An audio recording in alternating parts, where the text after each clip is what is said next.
கிறிஸ்துவுக்குள் மிகவும் பிரியமான கர்த்தருடைய பிள்ளைகளாகிய உங்கள் யாவருக்கும் ஆண்டவராகிய இயேசுவின் நாமத்தினாலே அன்பின் வாழ்த்துக்களையும் ஸ்தோத்திரங்களையும் தெரிவித்துக் கொள்கிறோம். இந்த மாதத்திலும் உன்னை அதிசயங்களை காண பண்ணுவேன் என்ற தலைப்பிலே கர்த்தருடைய வார்த்தைகளை நாம் தியானித்து வருகிறோம்.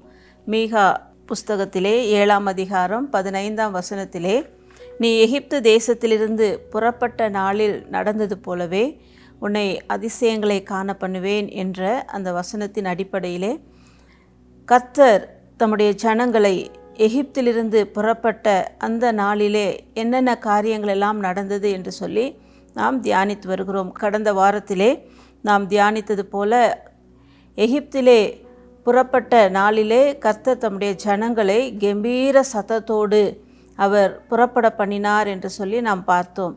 இன்றைக்கும் நாம் பார்க்க போகிற வேத பகுதி சங்கீதங்களின் புஸ்தகம் 105ஆம் சங்கீதம் 37ஆம் வசனம்.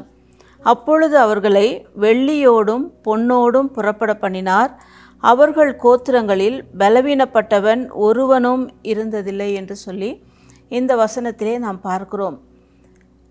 எகிப்திலிருந்து தம்முடைய ஜனங்கள் புறப்பட்ட அந்த நாளிலே கர்த்தர் தம்முடைய ஜனங்களை வெள்ளியோடும் பொன்னோடும் புறப்பட செய்தார் என்று சொல்லி பார்க்கிறோம்.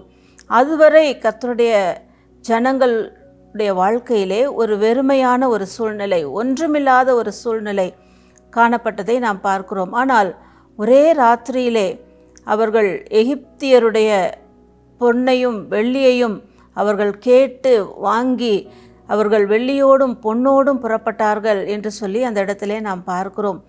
கர்த்தருடைய வார்த்தை யாத்திரையாகமத்திலே 3ஆம் அதிகாரம் 21-22 வசனங்களிலே வாசிக்கும் பொழுது, நீங்கள் போகும்போது வெறுமையாய் போவதில்லை என்று சொல்லி கர்த்தர் மோசேயினிடத்திலே சொல்லியிருந்தார்.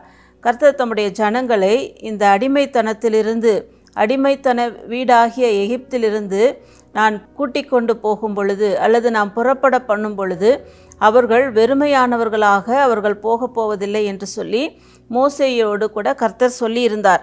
அதே போலவே யாத்திராகமம் 12ஆம் அதிகாரம் 35ஆம் வசனத்திலே நான் வாசிக்கும் பொழுது, மோசே சொல்லியிருந்தபடியே இஸ்ரவேல் ஜனங்கள் எகிப்தியரிடத்தில் வெள்ளியுடைமைகளையும் பொன்னுடைமைகளையும் கேட்டார்கள், கேட்டதை அவர்களுக்கு கொடுத்தார் என்று சொல்லி நாம் பார்க்கிறோம். கர்த்தர் சொன்னது போலவே அவர்கள் வெறுமையாய் போகவில்லை, அவர்கள் சகலத்தையும் உடையவர்களாக அந்த எகிப்து தேசத்திலிருந்து அவர்கள் புறப்பட்டு போனார்கள் என்று சொல்லி நாம் பார்க்கிறோம்.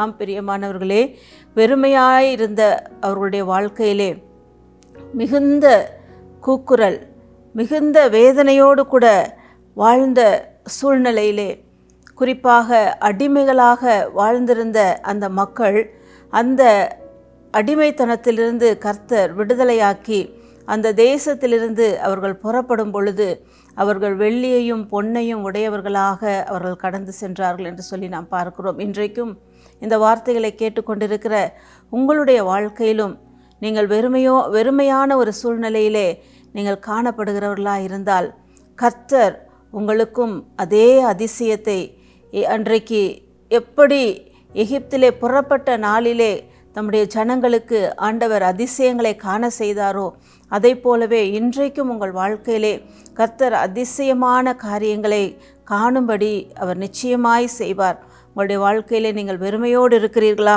அல்லது இந்த இஸ்ரவேல் மக்களைப் போல அடிமைத்தனத்திலே நீங்கள் சிக்கப்பட்டிருக்கிறீர்களா, அது நிமித்தமாக உங்கள் வாழ்க்கையிலே கூக்குரல் அல்லது வேதனை நிறைந்து காணப்படுகிறதா?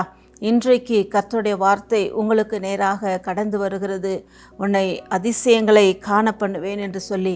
ஏனென்றால் நம்முடைய ஆண்டவர் நாம் ஐஸ்வர்யவான்கள் ஆக வேண்டும் என்று சொல்லி அவர் தம்மைத்தாமே வெறுமையாக்கி அவர் தரித்திரராய் மாறினார். நாம் ஐஸ்வர்யவான்களாய் இருக்கும்படியாக, நாம் நம்முடைய வாழ்க்கை வெறுமையாய் இருக்கக்கூடாது என்பதற்காக அவர் தம்மை வெறுமையாக்கி அவர் அடிமையின் ரூபம் எடுத்தார் என்று சொல்லி பார்க்கிறோம். நீங்களும் நானும் ஐஸ்வர்யவான்களாக வாழ வேண்டும் என்பது தேவனுடைய சித்தம், தேவனுடைய விருப்பமாய் இருக்கிறது.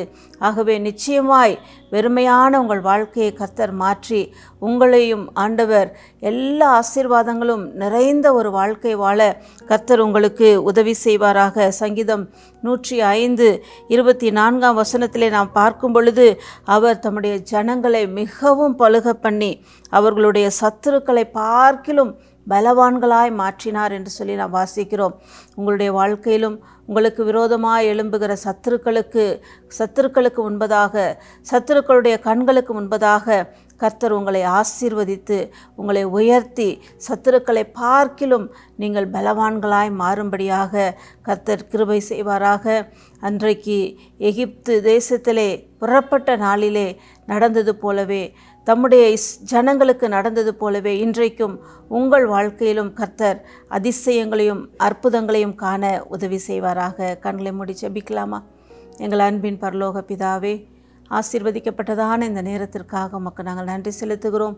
ஆண்டவரே, அன்றைக்கு எகிப்திலிருந்து ஆண்டவரே அப்பா இஸ்ரவேல் மக்கள் புறப்பட்ட நாளிலே நடந்தது போலவே உன்னை அதிசயங்களை காண பண்ணுவேன் என்ற வசனத்தின்படியே ஆண்டவரே, இந்த வார்த்தைகளை கேட்டுக்கொண்டிருக்கிற உடைய பிள்ளைகளுடைய வாழ்க்கையில் ஆண்டவரே அதிசயங்களை காண பண்ணுவீராக. வெறுமையான சூழ்நிலைகளை மாற்றி போடுவீராக. ஆண்டவரே, அடிமைத்தனங்களை மாற்றி போடுவீராக. கூக்குரல்கள், வேதனைகளை மாற்றி போடுவீராக. அதிசயங்களை காணும்படியாக ஆண்டவரே செய்து உடைய பிள்ளைகளை ஆண்டவரே நீர் பலவான்களாய் மாற்றும். ஆண்டவரே, எல்லாவற்றையும் எல்லா ஆசீர்வாதங்களையும் உடையவர்களாய் நீர் மாற்றும்படியாய் நாங்கள் ஜெபிக்கிறோம். நீர் எப்படியே செய்து உடைய பிள்ளைகளுடைய வாழ்க்கையிலே அதிசயங்களை காண பண்ணுவீராக. உடைய அன்பு கரங்களிலே ஒப்பு கொடுக்கிறோம் இயேசுவின் மூலம் பிதாவே, ஆமேன். கர்த்தர் உங்களை அதிசயங்களை காண பண்ணுவாராக. ஆமேன்.